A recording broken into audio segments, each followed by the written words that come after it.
Hi everyone, today my mom is showing us how to make ginseng tea. For convenience, I usually make ginseng tea from tea bags like this, but my mom insists that ginseng tea made from larger, dried roots is better quality. So I asked her to show me how to make it. 呢啲係威斯康嘅，美國出名嘅威斯康嘅花旗參，有啲大支啲，有啲細支啲，價錢就唔同。大支嘅咧就貴啲，呢啲細支嘅咧就平啲。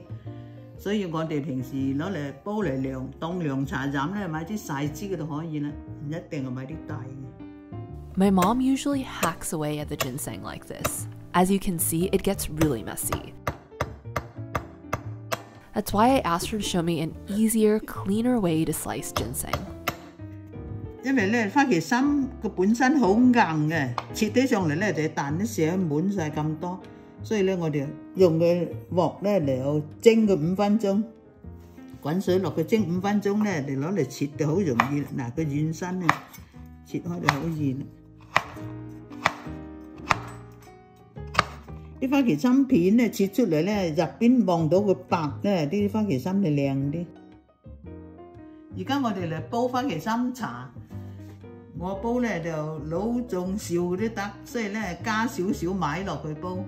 如果你自己唔用米煲咧，就係花旗參茶又得。啲細路仔驚食咗之後驚咧寒得滯，同埋身體弱嘅人咧，你要加幾粒米。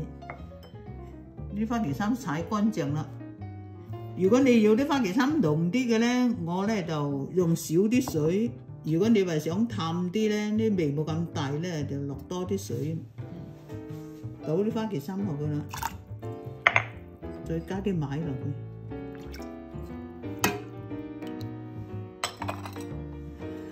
倒落去咪放落個爐頭煲咯。有啲人咧唔食得啲花旗參，驚佢咧甘甘地苦得滯，啲細路仔唔中意飲，你可以切幾粒紅棗落去，唔好攞個核，除咗個核之後咧煲。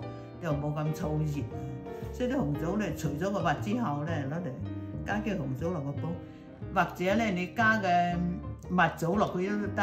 細路仔飲咧，你加2個蜜棗落去一齊煲咧，冇所謂嘅。呢啲煲滾之後啦，你可以降低火佢，用到最低嘅，慢火煲個鐘。如果你大火得滯咧，驚佢滾瀉我飲。你花旗參煲要嗰種你得都唔會散到火都冇得。You can let the ginseng tea cool slightly before pouring it into bowls or mugs to drink. Enjoy! Don't forget to subscribe to my channel for more cooking videos.